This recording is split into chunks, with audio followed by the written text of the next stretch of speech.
Imagine you're sitting alone at the end of a long day. The house is quiet, the chores are done, but inside, something feels heavy. You wonder, why is peace so hard to find, even in silence? Why is happiness always waiting for something to change, to get better? Have you ever smiled for others while your heart was tired? Do you find yourself thinking, if only this problem goes away, I'll feel happy again? Do you sometimes feel like you're chasing happiness, but it always slips away just before you reach it? Picture this. A man living in a noisy street, surrounded by problems, yet he walks calmly, speaks gently, and sleeps peacefully. His peace is not from the outside. It is from within. What if that kind of peace is possible for you, no matter where you are or what's happening around you? What if happiness isn't something you find, but something you learn to live from? What if it's not about changing your life, but changing how you see it? Welcome to Wisdom Woven. This video is the beginning of something truly transformative. If you've been longing for a calm heart in a stormy world, you're in the right place. We'll take you on a gentle journey through timeless Buddhist wisdom, and you will see happiness is not far. It's already here, waiting for you to notice it. There are so many views on this channel, but only 0.2% subscribe. If this message speaks to your heart, please like, comment, share, and subscribe to our channel. It helps us reach others who are quietly struggling too. And before we move on, drop your thoughts in the comments and start with just 2 words. Namo Buddha, to stay connected and feel the strength of this community. Now let's begin. Buddhism does not promise that life will always be easy, but it shows us a way to carry life with grace. The Buddha said suffering exists, but so does the end of suffering. And that is where our path begins. You don't need to become someone else to be happy. You don't need a new house, a perfect relationship, or a life free of problems. You just need to see clearly. The mind, when trained, becomes your best friend. It brings light where there was confusion and peace where there was pain. Buddhism teaches that the real problem is not the world, but our reaction to it. That's good news, because it means happiness is within your power. You don't have to wait anymore. In the coming parts, we will explore simple, beautiful truths that can shift how you live, moment by moment. Let this be your first step, to sit, to breathe, and to open your heart to a new way of seeing. Let the journey to unshakable happiness begin. Breaking the illusion. Why external events don't control your joy. There's a misunderstanding that runs deep in all of us. The belief that happiness depends on what happens to us. We are conditioned to think that if we get what we want, if people treat us well, or if life goes our way, we will be happy. But this is the great illusion. The truth is, no matter what happens outside of us, the only thing that truly affects our joy is the way we respond to it. Imagine you're sitting by a peaceful lake, the water calm and still. A gentle breeze moves the surface of the lake, creating ripples that disturb the peace for a moment.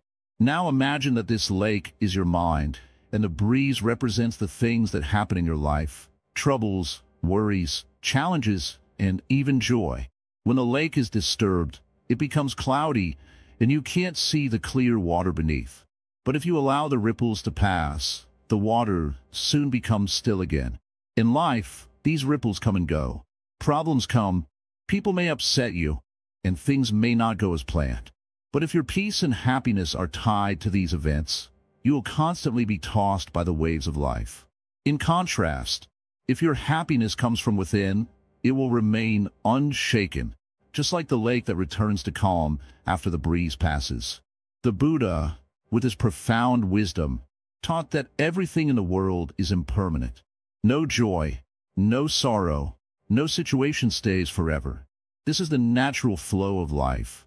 Yet, people often hold on tightly to moments, good or bad, thinking they're the key to happiness. We are constantly chasing after the next good moment, always waiting for the next wave of joy. But the truth is, there's no such thing as lasting happiness from the outside. Take a moment and reflect. How often have you found yourself saying, "I'll be happy once this happens," or "I'll be at peace when this problem is over"? We tell ourselves these things because we think the situation is the cause of our distress or our joy. But when the desired situation comes, the happiness is often fleeting. It never lasts, and soon, we are waiting for the next moment to bring us what we think will bring joy. The real question is, what if happiness isn't something that comes and goes? What if it is always available, regardless of what's happening around you? The Buddha taught that happiness, or rather, peace of mind, is always present. It is simply clouded by our desires and attachments. It is there, beneath the surface, waiting to be discovered.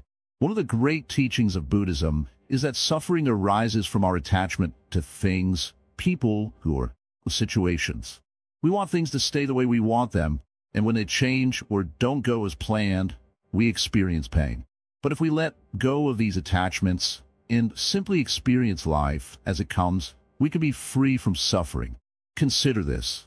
Think about a time when something went wrong in your life and it brought you pain. Maybe a relationship ended or a job was lost.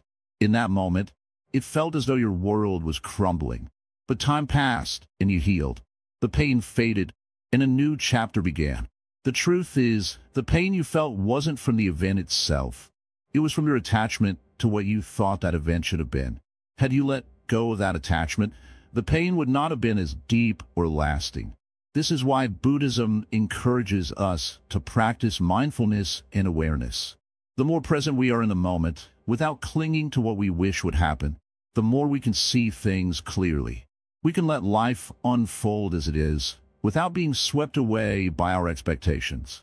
And in this space, we can find peace, no matter what is happening in the world around us. Take another example. Imagine a tree standing in a field. The wind blows, and the branches move with the breeze. The tree doesn't resist the wind. It bends, but it doesn't break. The tree knows that the wind will pass, and it will return to its natural state once again. In the same way, you can bend with the winds of life. You can allow the challenges and changes to pass, knowing that they, too, will not last forever. But what does it mean to be truly free from external influences?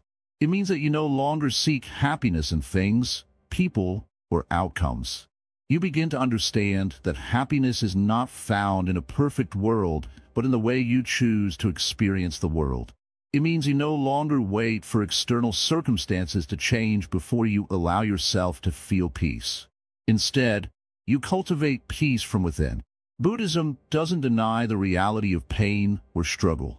It simply teaches that we do not need to add to our suffering by resisting or attaching to things that are out of our control.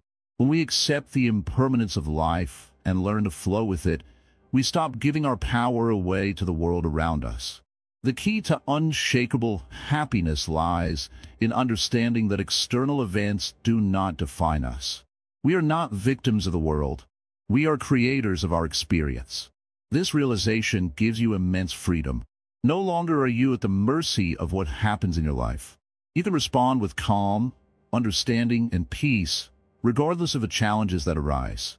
By practicing mindfulness and being aware of your reactions, you can change your relationship with life. Instead of reacting with anger or fear, you begin to respond with wisdom and compassion. And as you cultivate these qualities, your mind becomes a source of inner strength. The more you practice, the more effortless it becomes to remain peaceful in the face of adversity. The Buddhist teaching of the Four Noble Truths provides a foundation for understanding this process. The first truth is that suffering is a natural part of life. The second is that suffering arises from our attachment to things and our desires. The third is that there's an end to suffering, and the fourth is the path to that end.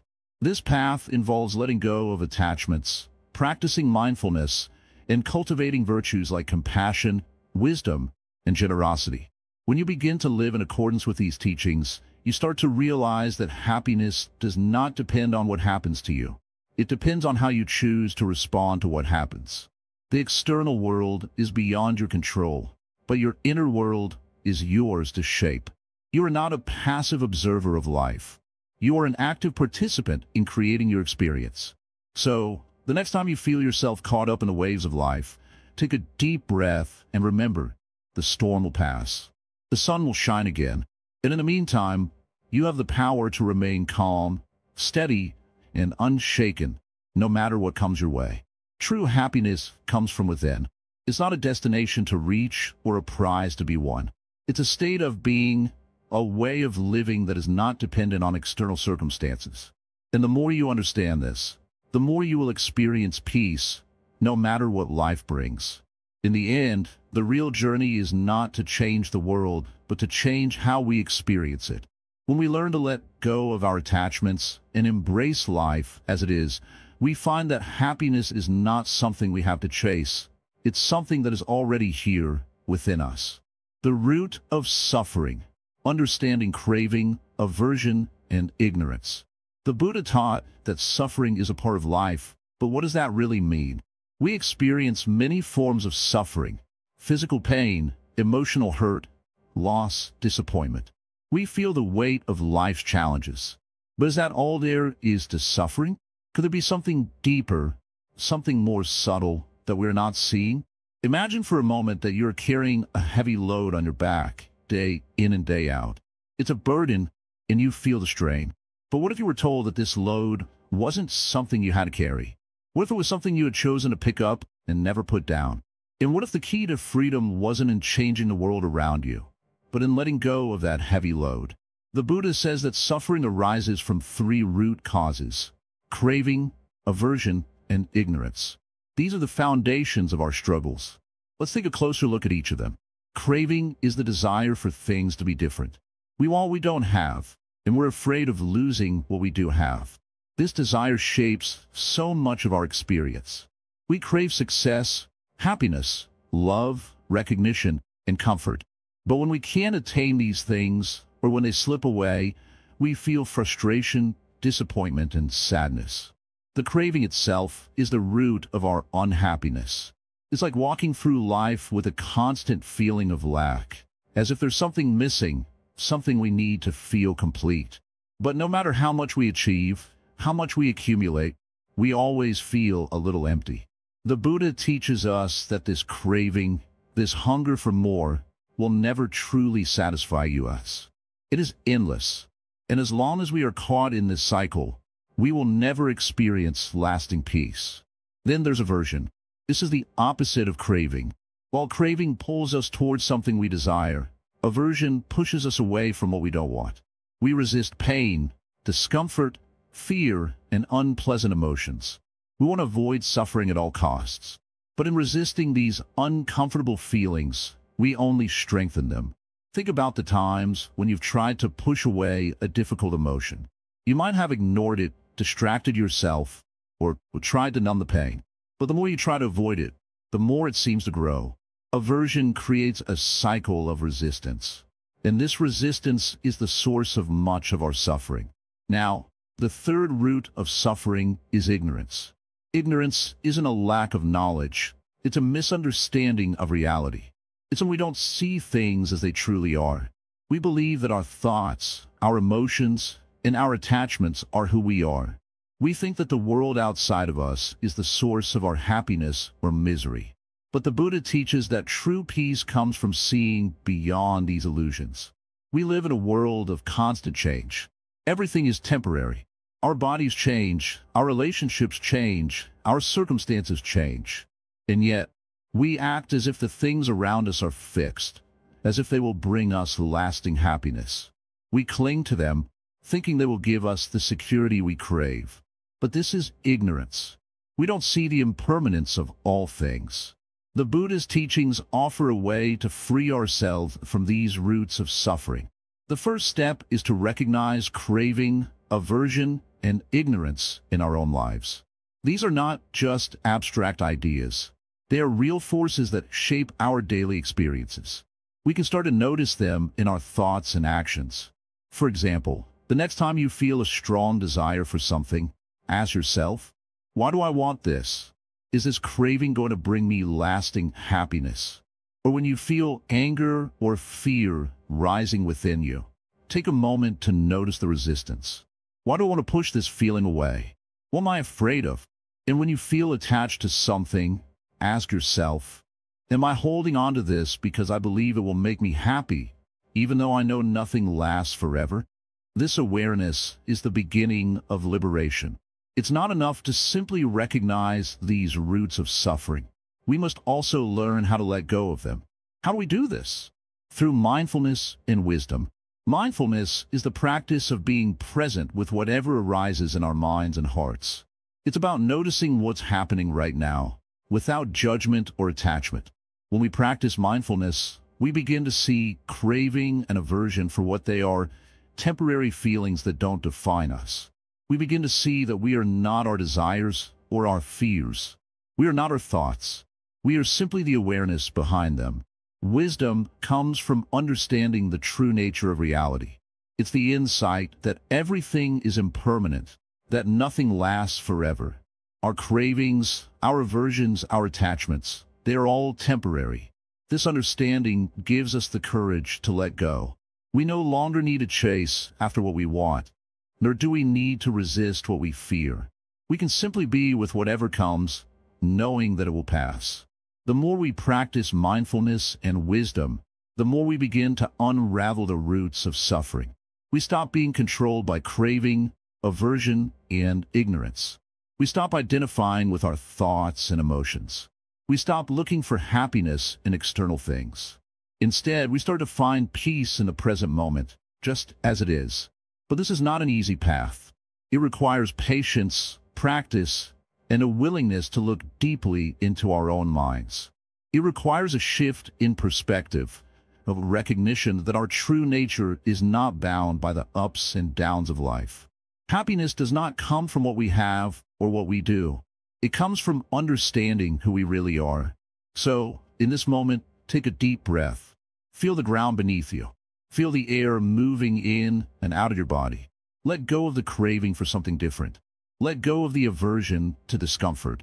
And let go of the ignorance that says happiness lies somewhere outside of you. The key to freedom lies in understanding these roots of suffering. When we see them clearly, we can begin to let go. And when we let go, we make space for true happiness to arise. Happiness that doesn't depend on anything outside of us, but is born from within. The Buddha showed us the way. Now it's up to us to walk the path, step by step, one moment at a time. The present moment, finding refuge in mindful awareness. Imagine, just for a moment, that everything in your life was still. All the noise in your mind stopped. The constant chatter of thoughts, the worries, the anxieties, all went quiet. It's peaceful, isn't it? But then the phone rings, or maybe the doorbell chimes, and in an instant, the stillness is gone. Your mind is once again pulled back into the whirlpool of life's distractions. But what if, even in those moments of noise, you could stay grounded? What if you could hold on to that peace, no matter what was going on around you? This is where the power of mindfulness comes in. It is not about trying to escape the world or live in isolation, but rather about learning how to truly live in the world with full awareness. In Buddhism, the present moment is often seen as the only place where true peace can be found. Why? Because the past is gone and the future hasn't yet come. The only time you can change your life, truly experience joy, or even recognize your own happiness is now. Think of the last time you were truly present with someone.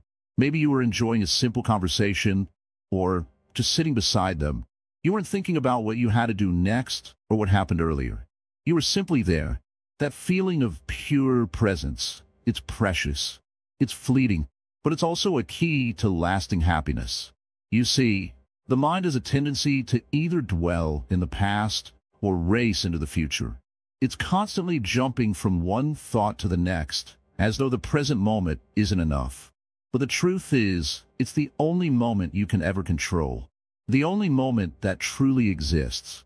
And yet, most of us rarely live fully in it. We're often too caught up in our thoughts and emotions, or we're constantly worrying about what might happen. But when we practice mindfulness, we come back to this moment again and again with acceptance and patience. Mindfulness is simple, but not always easy. It's about observing your thoughts without judgment. It's not about pushing away distractions, but instead recognizing them and letting them pass like clouds in the sky. Imagine you're sitting quietly, breathing in and out. Your mind starts to wander, perhaps thinking about a problem at work or a conversation you had earlier. Instead of getting frustrated, you simply notice the thought and gently bring your attention back to your breath. It's like a dance between thought and awareness. The more you practice this, the more natural it becomes. Buddhism teaches us that suffering arises when we resist what is happening right now. We fight against the present moment, wanting it to be different. But when we allow ourselves to fully experience what's before us, without judgment or desire for change, we find peace. This doesn't mean that every moment will be easy or comfortable. It means we learn to accept it just as it is and find our inner peace even in the midst of difficulty. Let's think about the nature of a storm. When a storm is raging, it seems as though the world is being torn apart. The wind howls, the rain pours, and everything feels out of control. But if you step back and look closely, you'll see that the storm is only temporary. It will pass. The sky will clear. The sun will shine again. The storm doesn't last forever.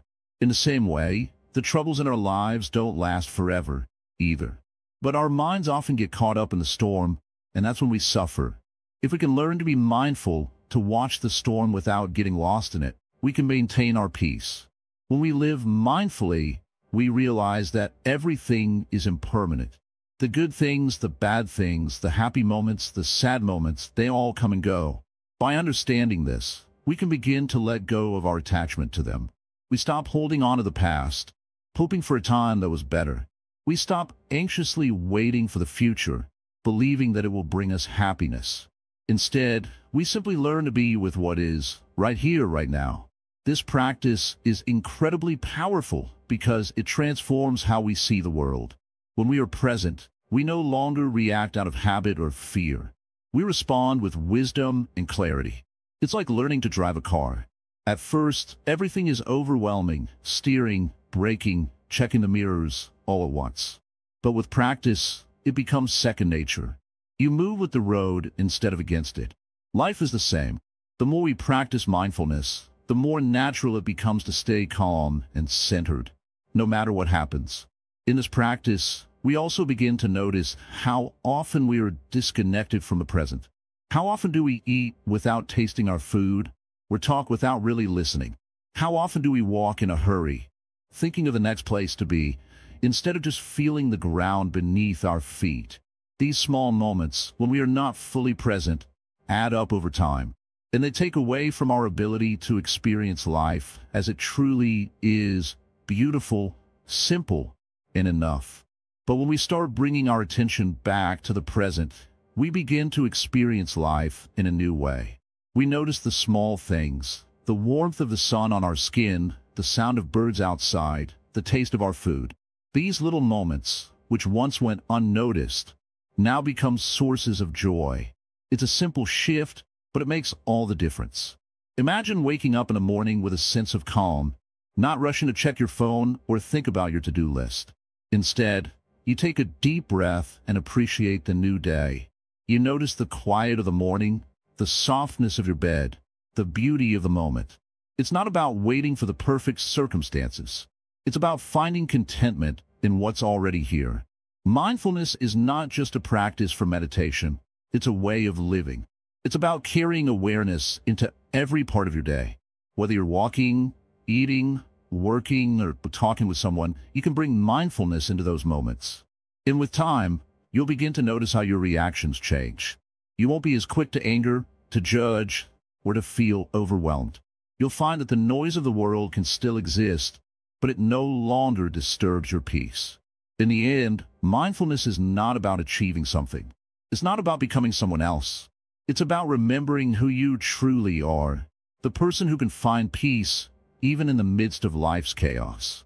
It's about remembering that happiness is not something you need to chase, but something that arises when you simply sit still, breathe, and allow yourself to be. So, let the present moment be your refuge. Whenever life feels too much, come back to now. Feel your breath, listen to the sounds around you, and remember, you are always at home in the present. Everything else will come and go, but this moment is yours. And in this moment, you are enough. Letting go, the art of non-attachment and inner freedom. Life has a way of pulling us in all directions. It's as if we're constantly being asked to hold on to something. Our possessions, our roles, our ideas of who we should be, our relationships, our desires. We hold on tightly, thinking that if we don't, we'll lose something important, something valuable. But the truth is, when we hold too tightly, we lose ourselves. The very things we cling to begin to weigh us down, robbing us of the lightness of being. The Buddha once said, "Attachment is the root of suffering." This simple yet profound teaching holds the key to unlocking lasting happiness. If we truly want peace, if we truly want freedom, we must learn to let go. But letting go doesn't mean giving up. It doesn't mean resigning ourselves to a life of indifference or neglect. It means releasing the need to control, to possess, to hold on to things that no longer serve our peace of mind. Think about it for a moment. How many things are you clinging to, thinking they will bring you happiness? Perhaps it's a job, a relationship, a place, or even an image of yourself. You might think, if I just get this right, I'll be happy. If I just have this, then I will be content. But have you noticed?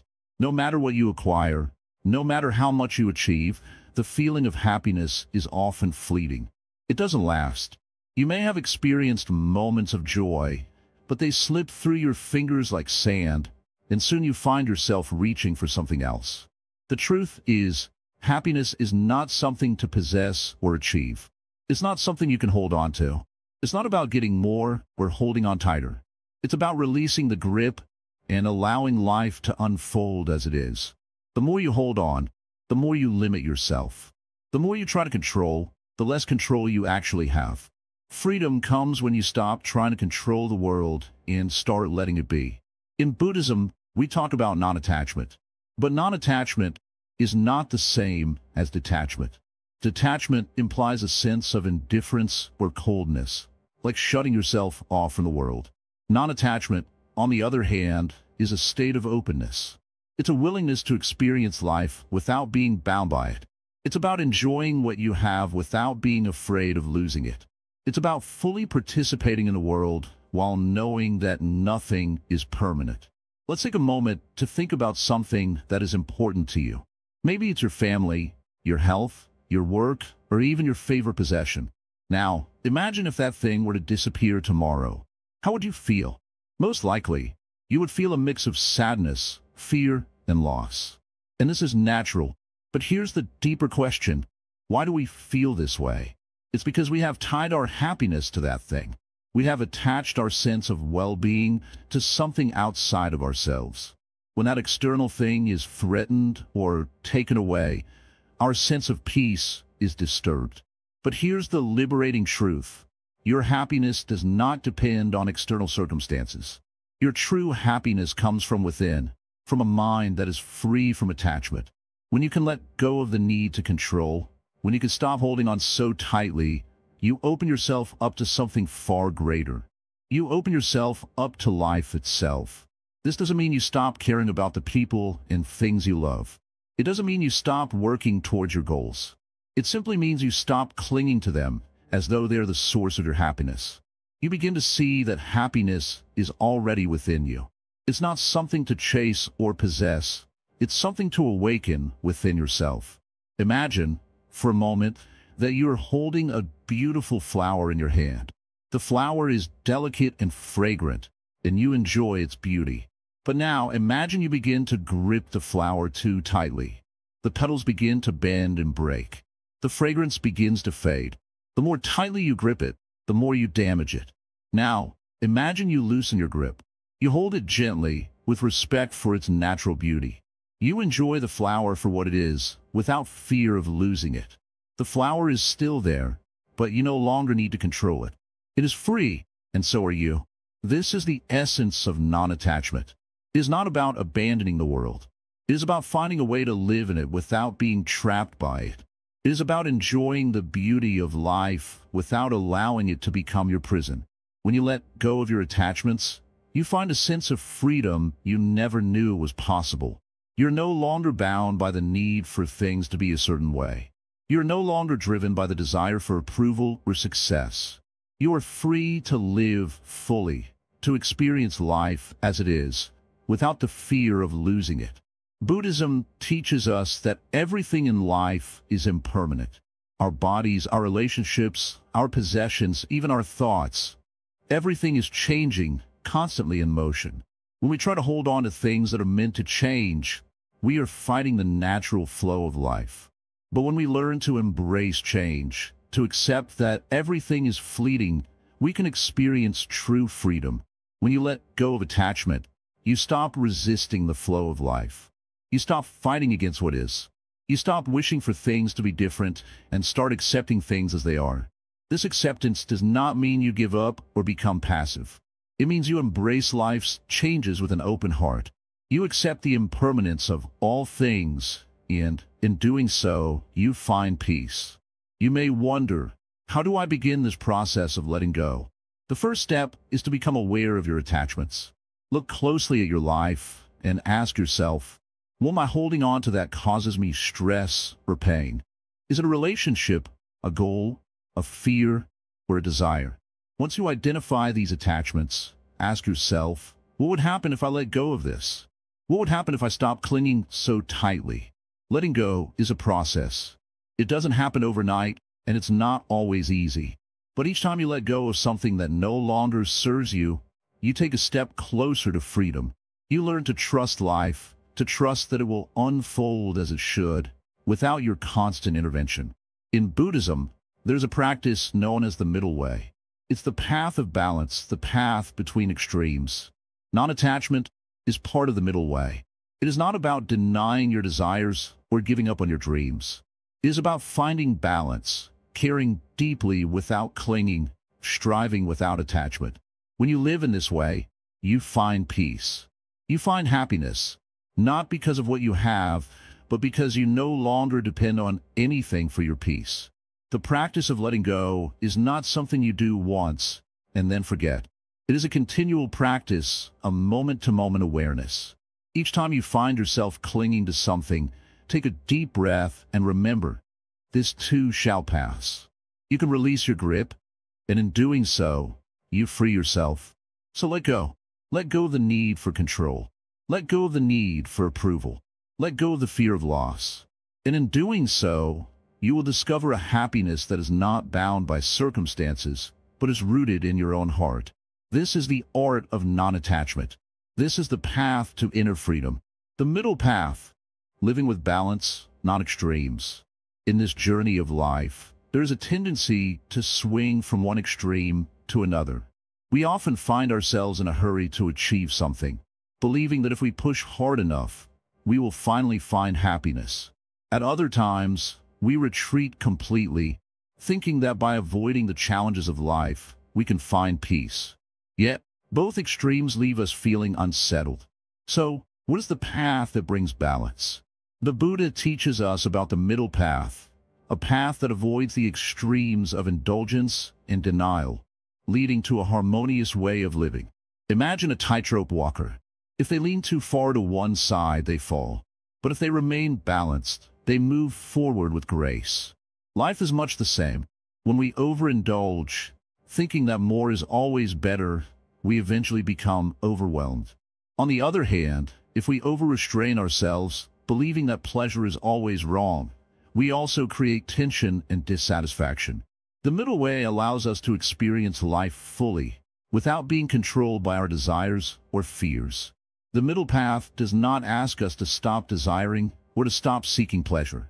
Rather, it calls us to be aware of our desires and to understand them. It asks us to look deeply into why we want something and whether it truly brings us happiness. So often, we chase things because we believe they will make us feel better, but the satisfaction they bring is fleeting. The Buddha says that true happiness comes not from the external, but from the internal, a mind that is steady, content, and clear. Living the middle path means living in moderation. It is about not going to the extremes in any direction, whether that be in our work, our relationships, or even our emotions. It asks us to find a balance between effort and ease, action and rest. We can still be ambitious, but we do not have to chase success at the cost of our peace. We can still enjoy the pleasures of life, but we do not need them to define us. It is about not being driven by excess, nor by self-denial. It is about living with enough and knowing when enough is enough. It's easy to fall into the trap of wanting more money, more status, more comfort. We think that the more we have, the happier we will be. But deep down, we know that this never works. The more we have, the more we want. This is the cycle of craving that keeps us caught in endless dissatisfaction. The Buddha teaches that craving is the root of suffering. But how can we break free from this cycle? The middle path offers a solution. It invites us to cultivate contentment, to be satisfied with what we have, without grasping for more. It teaches us that true happiness is not in accumulation, but in appreciation. When we stop chasing things outside of ourselves, we begin to discover the richness that already exists within. The quiet peace that comes from simply being, the warmth that comes from a grateful heart, the joy that arises when we let go of the need for more and embrace what is. This path does not mean that we live a life of passivity or complacency. It simply asks us to be mindful of how we live and why we live the way we do. It asks us to question whether our actions are in alignment with our deeper values, or whether they are driven by external pressures and desires. It asks us to live with awareness, aware of our thoughts, aware of our actions, and aware of the consequences of those actions. The middle path also calls us to embrace the present moment. Too often, we are either lost in the past or worrying about the future. We may think about past regrets, mistakes, or missed opportunities, which prevent us from fully embracing the now. Or we may worry about the future, what will happen next, what we need to do, or what we want to achieve. Both of these distract us from the only moment that truly exists, this one. When we live fully in the present, we begin to see life as it is. We experience joy not because something is happening in the future, but because we are awake to the beauty of the now. The middle path teaches us that peace is found in the present moment, not in the past, not in the future, but here, right now. It encourages us to stop waiting for something outside of ourselves to change before we can be happy. Instead, it invites us to find happiness in the way we live, in the way we breathe, in the way we experience the simple, everyday moments of life. A life lived in balance is one where we are not too attached to any particular outcome. We do not become overly attached to the good moments, and we do not become overly disturbed by the difficult ones. We accept life as it is, knowing that everything is impermanent, both the joys and the sorrows. When we understand this, we are able to face life's challenges with equanimity, accepting whatever comes without being overwhelmed by it. Balance also means balancing our inner and outer worlds. We live in a world that constantly demands our attention, a world that tells us to do more, be more, have more. But if we are constantly focused on external achievements and possessions, we lose sight of the internal peace that is our true nature. The middle path calls us to slow down, to pause, and to reconnect with our inner stillness. It asks us to find time for silence, for reflection, for mindfulness. Without this balance, we risk becoming disconnected from ourselves, from the peace that lies within. In Buddhism, the middle path is not just about physical balance, but emotional and mental balance as well. It is about finding a harmony between the heart and the mind.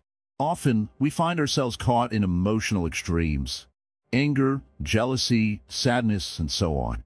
These emotions can cloud our judgment, and when we act from such places, we often create more suffering for ourselves and others. The middle path teaches us to cultivate emotional intelligence, to respond with wisdom, and to act with kindness and compassion. Living with balance also means accepting both the light and the dark within us. We're not just one thing. We are a mixture of joy and sorrow, strength and vulnerability, wisdom and ignorance. The middle path asks us to accept all aspects of ourselves, without judgment or denial. It encourages us to embrace our whole being and to understand that every part of us has a purpose. Only when we embrace both sides can we truly find peace. Living a middle path is a lifelong practice. It is not about perfection, but about continual awareness. We may fall into extremes from time to time, but the practice is about noticing when we have strayed and gently returning to balance. It is about being patient with ourselves, recognizing that the path is not always straight, but that every step brings us closer to understanding. It is about living with intention, with clarity, and with love. The middle path is the path of the Buddha, and it is available to each of us. It does not require us to be extraordinary. It simply asks us to be awake, to live with awareness, with balance, and with love. When we follow this path, we find that happiness is not something that can be sought or achieved, but something that naturally arises from within. So, let's walk this path together, step by step. Let us find balance in our lives, not in the world outside, but in the world within. Let us live with awareness, with kindness, and with a heart full of peace. The middle path is the way to happiness, and it is the way to true freedom. Training the mind, Buddhist tools for lasting emotional resilience. To live with lasting peace and happiness, the first step is learning how to train the mind. It sounds simple, but it's not always easy. Our minds are like a wild horse, always rushing from one thought to the next, never resting.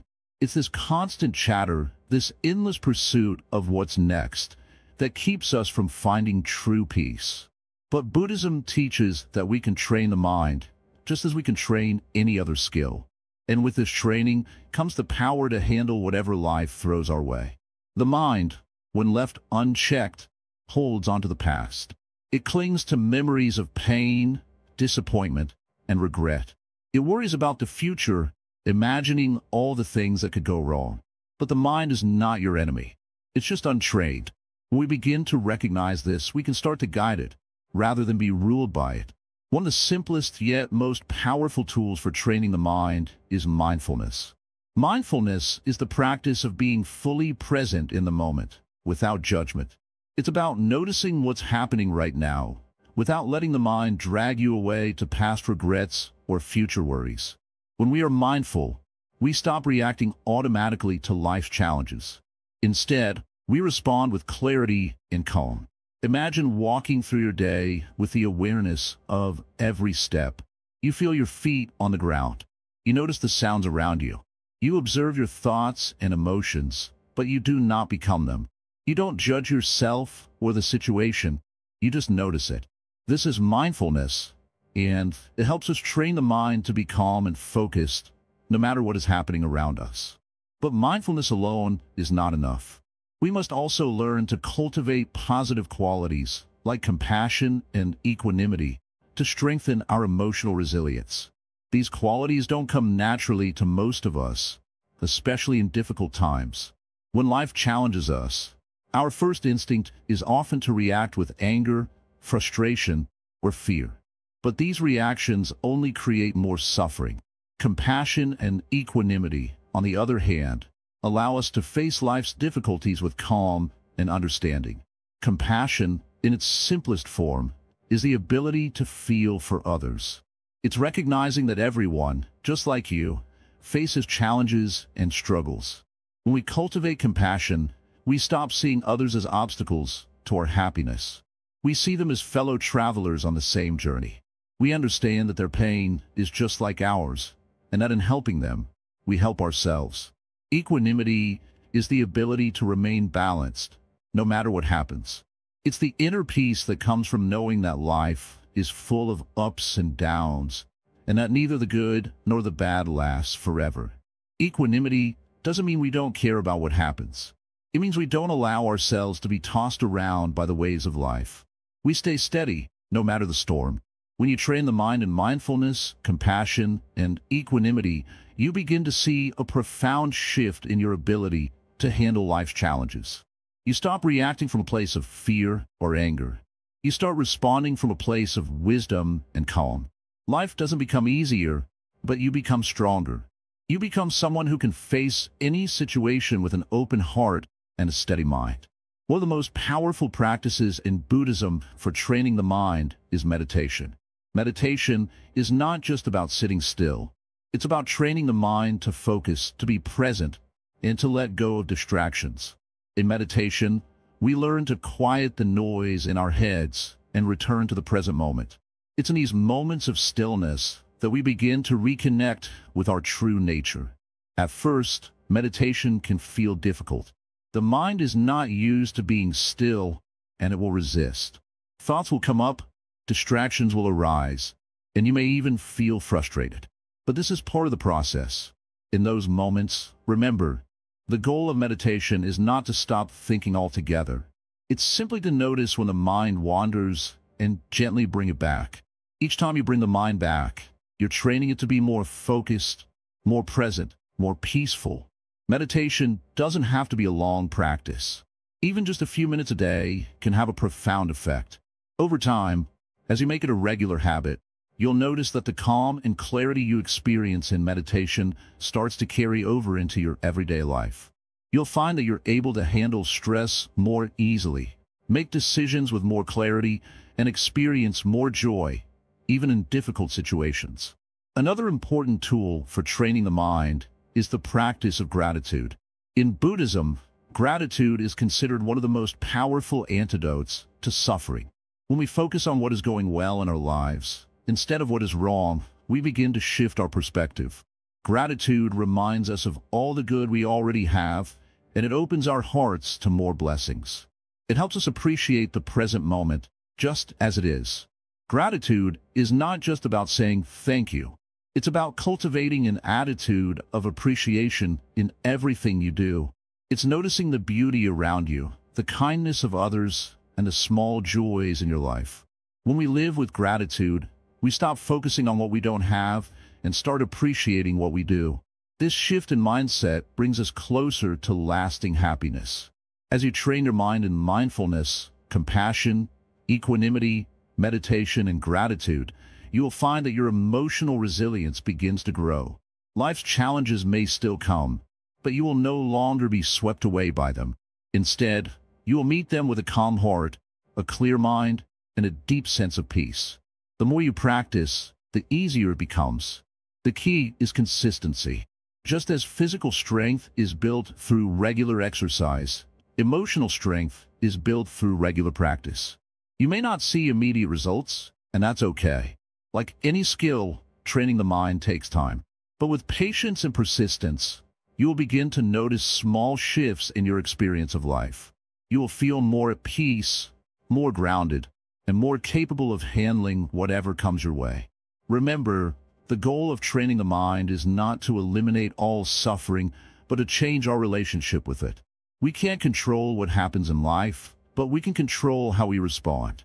And by training the mind, we become more capable of responding with wisdom, patience, and peace. In the end, emotional resilience doesn't mean never feeling upset or challenged. It means knowing that no matter what happens, you have the tools within you to handle it. You don't have to be perfect. You just have to keep practicing, keep training the mind, and over time, you will develop the strength and resilience to face anything with a peaceful heart and a steady mind. This is the power of Buddhist practice. It's not about escaping the difficulties of life. It's about learning to navigate them with grace and wisdom. And through that, we find true emotional resilience, and with it, lasting happiness, compassion in chaos, how loving kindness transforms your world. In the middle of life's storms, it's easy to feel helpless. Every day, we are faced with challenges, some small, some overwhelming. Relationships, work, health, and the constant demands of life can pull us in many directions. Yet, what if there's a way to walk through these chaotic times with a sense of peace, as though we are untouched by the storm around us? What if the answer is not in trying to change the world, but in changing how we approach it?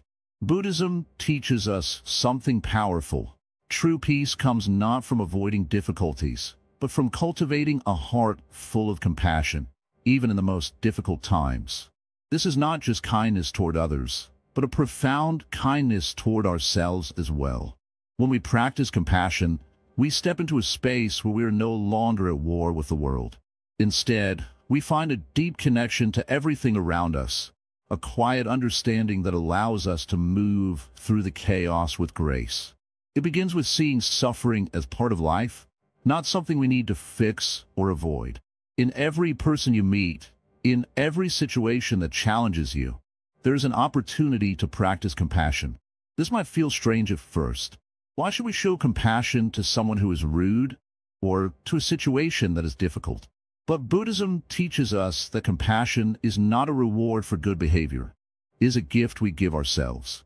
When we show kindness, especially in difficult situations, we begin to heal our own hearts.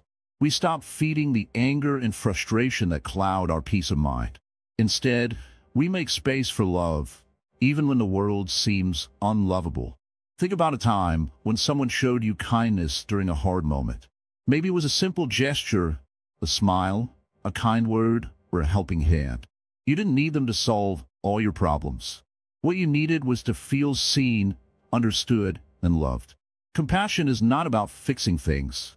It is about being present with someone in their pain and showing them that they are not alone. It is the same with yourself. You don't need to solve all your problems to deserve love. You deserve love simply because you are human. The Buddha's teachings on compassion are not just about feeling sympathy for others. They're about developing a deep, unwavering understanding that every living being, including ourselves, shares the same basic desire, to be free from suffering. When we truly grasp this, it becomes easier to offer compassion to even those who hurt us. You see, their suffering is no different from your own. They too are struggling with their own pain, fear, and confusion. In offering compassion to others, we are reminded that we are all connected, all part of the same web of life. When you encounter difficulty or conflict, instead of reacting with anger or frustration, try to respond with compassion. This does not mean allowing yourself to be treated poorly or turning a blind eye to injustice. Compassion is about responding from a place of strength, rather than from fear or bitterness. It is about choosing peace over reaction, understanding over judgment. When you respond with compassion, you give the situation a chance to heal. You stop the cycle of anger and hurt before it escalates, and you create a space where true healing can begin. Imagine this. You're in a heated argument with a loved one. Tempers flare, and harsh words are exchanged. In this moment, you have a choice. You can continue to fight, to react to their anger with your own. Or you can stop, take a breath, and ask yourself, what does this person need? What is their pain? By seeing their suffering and responding with compassion, you begin to disarm the situation. You move from being part of the conflict to being part of the solution. Compassion allows us to break free from the endless cycle of reactivity and to create a more peaceful, loving world. This doesn't mean that every difficult situation will magically disappear. It doesn't mean that you won't feel pain or that others won't hurt you. But it does mean that your pain doesn't have to control you. By practicing compassion, you free yourself from the emotional chains that bind you to suffering. Compassion doesn't erase pain. It simply helps you see it differently. It allows you to hold your suffering with tenderness, rather than with anger or resistance. You begin to understand that suffering is not something to avoid, but something to be met with love. In the Buddhist tradition, compassion is closely linked to the practice of mindfulness. Mindfulness allows us to be fully present in each moment, to observe our thoughts, feelings, and actions without judgment. When we practice mindfulness with compassion, we start to notice the moments where we are hard on ourselves, where we are quick to react, or where we close our hearts to others. With mindfulness, we can gently shift our responses, choosing compassion instead of judgment. This is not always easy. It requires practice, patience, and a willingness to look within ourselves and see where we are holding on to anger, fear, or resentment. But with time, compassion becomes second nature. It becomes the lens through which we view the world, and it transforms everything we see. The more we practice compassion, the more we realize that it is not just about doing kind things for others, but about shifting the way we view the world. When we see others through the lens of compassion, we stop categorizing them as good or bad, and instead see them as human beings, struggling just as we are. This shifts our entire perspective. We stop holding grudges, we stop seeking revenge, and we stop trying to change others. We simply show up with love and let love do its work. Over time, compassion begins to change us from the inside out. It softens our hearts, opening us to greater joy and peace. It reduces the grip of fear and anxiety, because we know that no matter what happens, we have the power to respond with kindness. It helps us navigate difficult emotions, allowing us to feel our pain without being consumed by it. And it connects us to others in a deeper, more meaningful way. When we practice compassion, we learn to live in harmony with the world. We stop seeing ourselves as separate from others, and instead recognize that we are all interconnected. This understanding allows us to live with greater empathy, patience, and love. And in turn, we begin to experience a sense of peace that is unshakable, no matter what chaos surrounds us. Compassion is not something that comes easily to most of us. It is a practice, a skill that we can develop over time. But once we begin, we realize that compassion is not just an external action. It is an internal shift, a way of being in a world that transforms everything we touch. When we respond with compassion, we open the door to healing for ourselves and for others. And in doing so, we create a world where love is the foundation and peace is the result. So, in the midst of your own struggles, remember this. Every difficult moment is an opportunity to practice compassion. Whether you're facing a challenge in your relationships, your work, or your own mind, you have the power to choose how you respond. And when you choose compassion, you choose peace.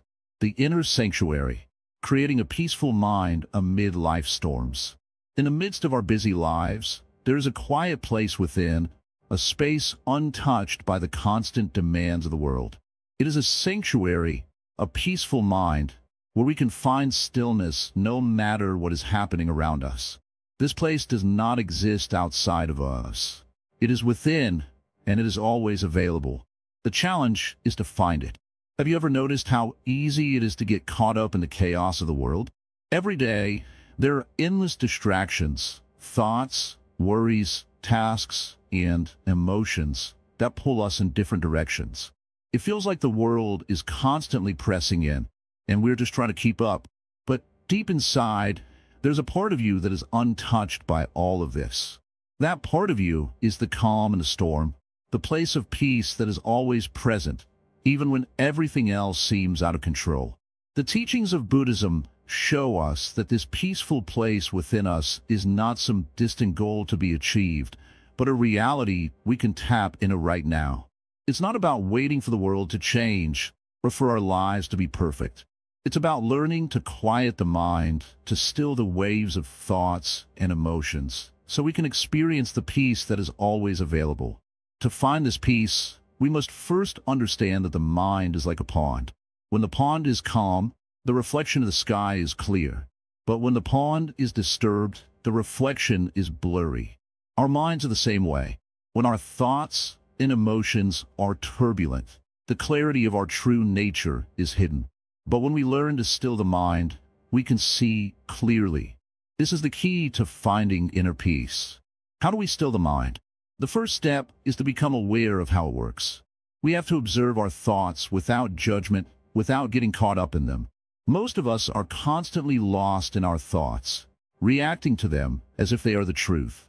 But thoughts are just thoughts. They come and go. They don't define us. By observing them from a distance, we begin to see that we are not our thoughts. We are the awareness behind them. Meditation is one of the most powerful tools to help us quiet the mind. When we meditate, we create space between ourselves and our thoughts. We learn to sit with the thoughts that arise without getting carried away by them. We breathe deeply and bring our attention to the present moment. Slowly, we begin to feel the calm that is always within us. In time, this peace begins to spill over into our everyday lives. But meditation is not the only way to find peace. Every moment offers an opportunity to connect with the stillness within. Whether we are walking, cooking, or talking with others, we can bring our attention to the present moment. When we are fully present, the noise of the world fades away, and we feel a deep sense of peace. It's important to understand that finding peace doesn't mean escaping the challenges of life. Life is full of ups and downs, joy and sorrow, pleasure and pain. These are natural parts of being human. But peace is not about avoiding these experiences. It's about learning to be with them without being shaken by them. It's about finding the space between stimulus and response, where we can choose how we react instead of simply reacting out of habit. The Buddha taught that we cannot control the world around us, but we can control how we respond to it. This is the essence of mindfulness, the ability to be aware of what is happening in the present moment without judgment. When we practice mindfulness, we are no longer at the mercy of our emotions or thoughts. Instead, we are the ones in control. It's also important to remember that peace is not something we have to earn. It's not a reward for being good or for doing things perfectly. Peace is our natural state. It's the place we return to when we stop resisting the flow of life. We don't have to search for peace outside of ourselves, because it is already inside. We just need to remember it. One of the most powerful ways to cultivate peace is to practice gratitude. When we focus on the things we are grateful for, we shift our attention away from what is wrong in our lives and instead focus on what is good. This simple practice can transform our mindset and help us see the beauty in every moment. Gratitude helps us connect with the peace that is always available, no matter the circumstances. Another key to finding peace is to embrace impermanence. Life is always changing. Nothing stays the same forever. This is both a challenge and a blessing. When we accept that change is inevitable, we can let go of our attachment to things, to people, and to outcomes. We can stop trying to control the uncontrollable and instead flow with life as it is. When we do this, we free ourselves from the anxiety that comes with holding on too tightly. Living in the present moment also helps us to be at peace with ourselves.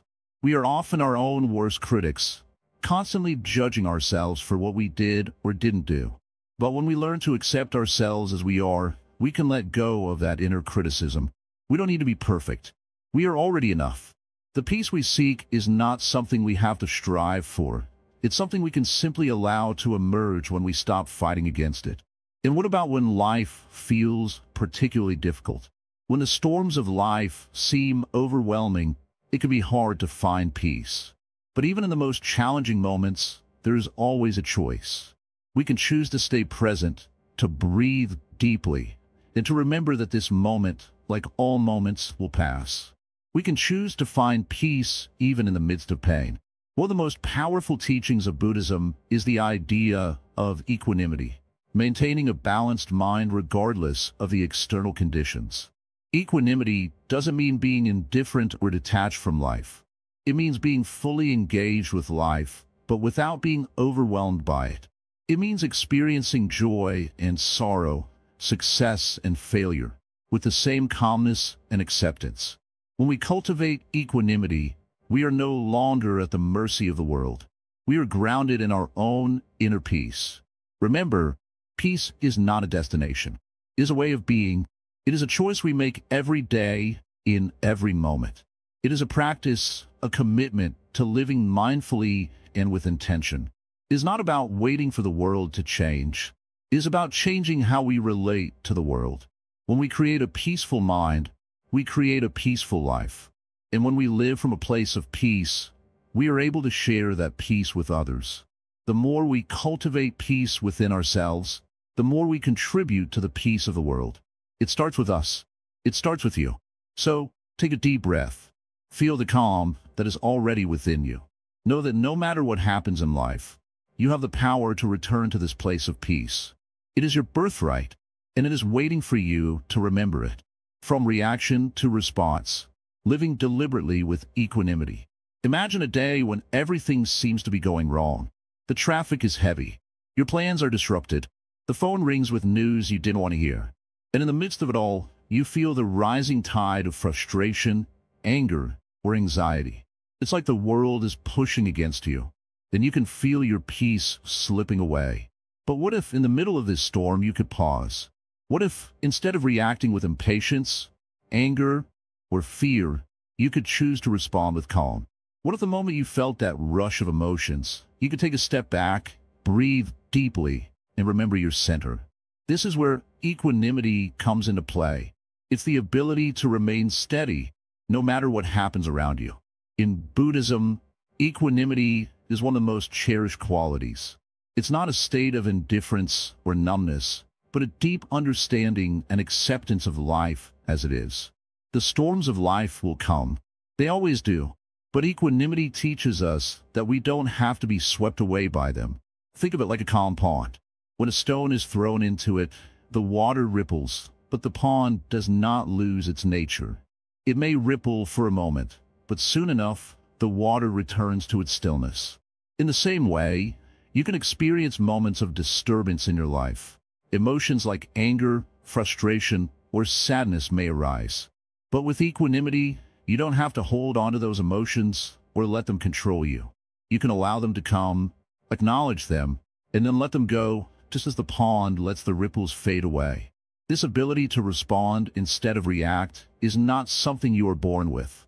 It is a skill that can be cultivated. It starts with awareness. In every moment, you have a choice. You can react impulsively, letting your emotions take the lead, or you can pause, breathe, and choose your response. How often do you find yourself reacting without thinking?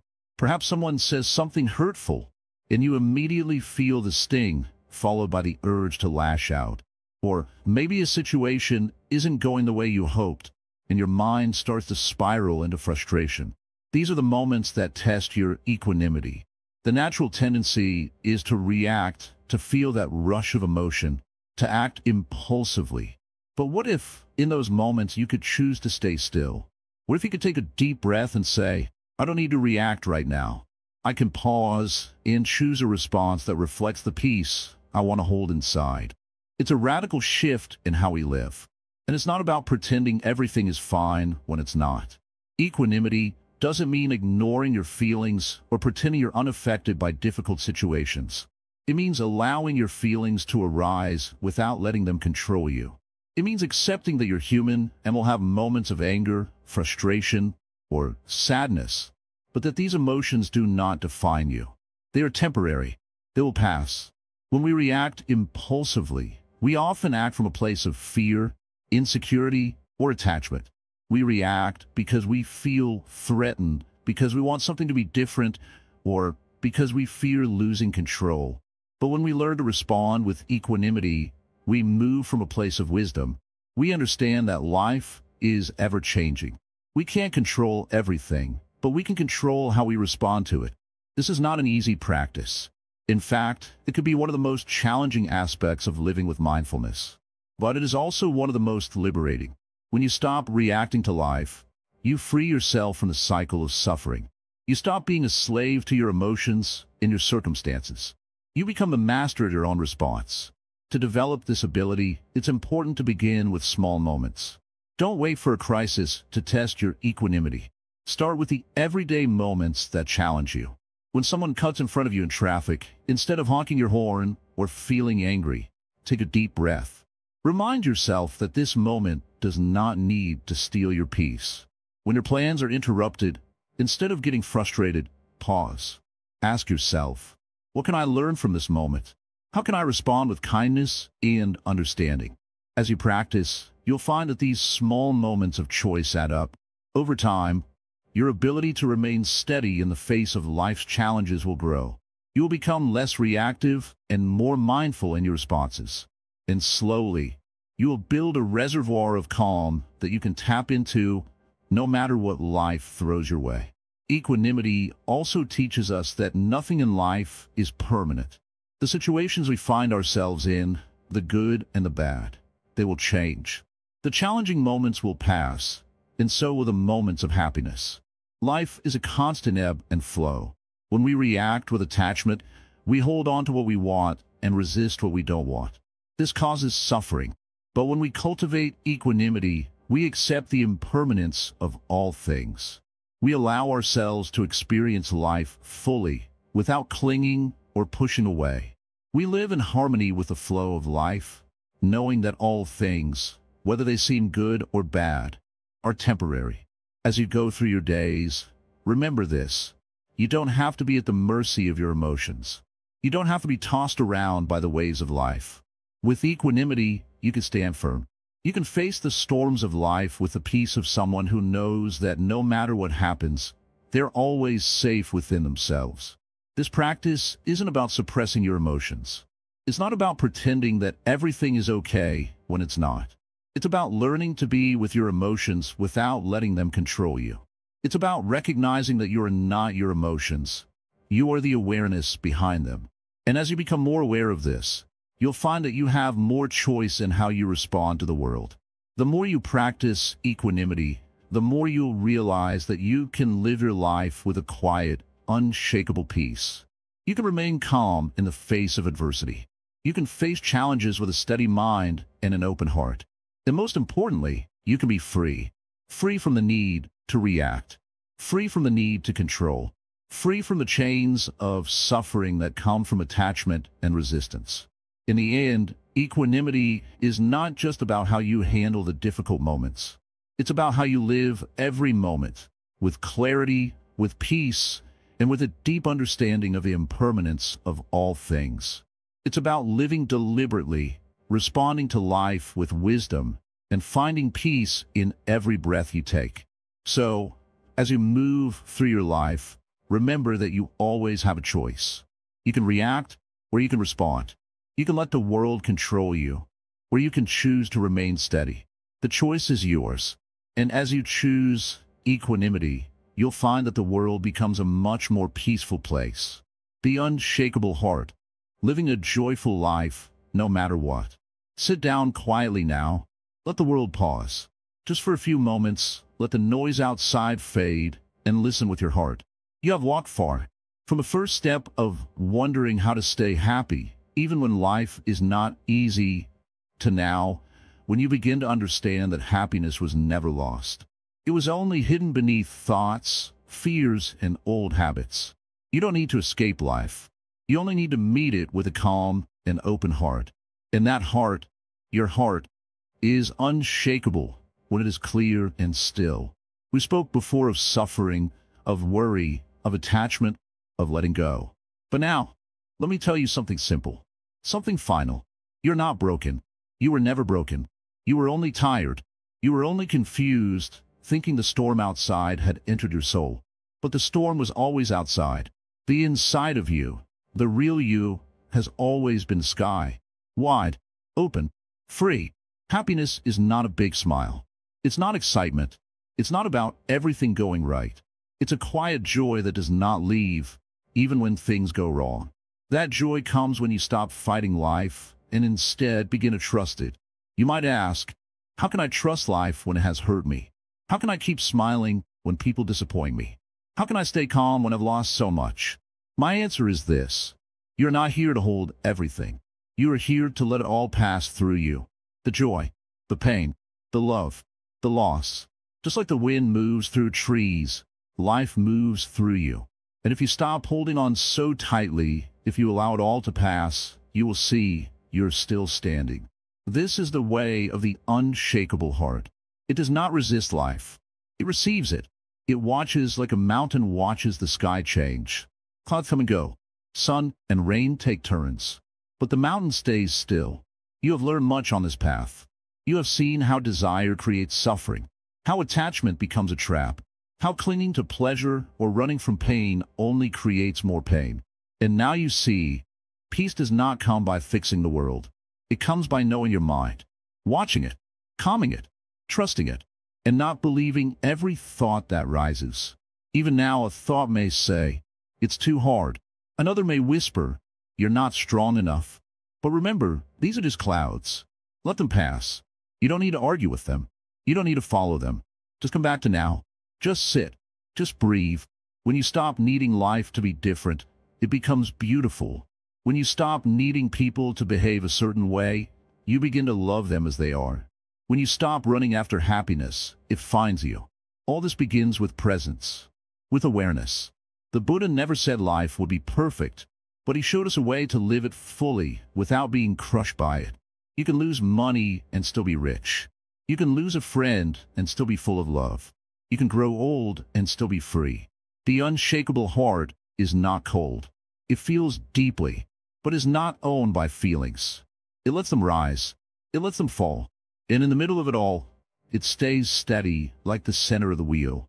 People will hurt you, but you can still walk in kindness. Life will test you, but you can still smile from the inside. Storms will come, but they don't have to stay. Let every step now be taken with awareness. When you eat, just eat. When you walk, just walk. When you speak, speak from truth. When you listen, listen with your whole being. This is the secret. This is the end. In the beginning, let go of yesterday. It's already gone. Let go of tomorrow. It hasn't come yet. Sit with now, just now. That is where life is. That is where peace is. That is where you are. You do not need to chase the sun. You are the light. You do not need to fight your shadow. It disappears when you turn toward the light. Keep breathing gently. Keep walking slowly. Keep returning to your heart again and again. That is your home. That is your strength. That is your happiness. And now, before we close this journey together, let me ask you one thing. Can you carry this peace into your daily life? Not in big words, not in loud teachings, but in the way you speak, in the way you wake up, in how you treat the ones around you, in how you treat yourself. You don't need to speak of Zen. Just live it. Quietly, kindly, gently. Then the world will feel your peace without needing to ask about it. And finally, dear listener, dear traveler, if this path touched you, even a little, help others find it too. There's so many views on this channel, but only 0.2% subscribe. If you found even one peaceful moment here, please like, comment, share, and subscribe to Wisdom Woven. Let us spread this gentle truth together. And before you go, I invite you to drop a thought in the comments. Just write, Namo Buddha, to stay grounded, to stay open, to stay bright. This is not the end. It is a return to yourself, to the silence that was always waiting, to the happiness that does not depend on anything, to the unshakable heart. Now go and live lightly like a leaf on the wind.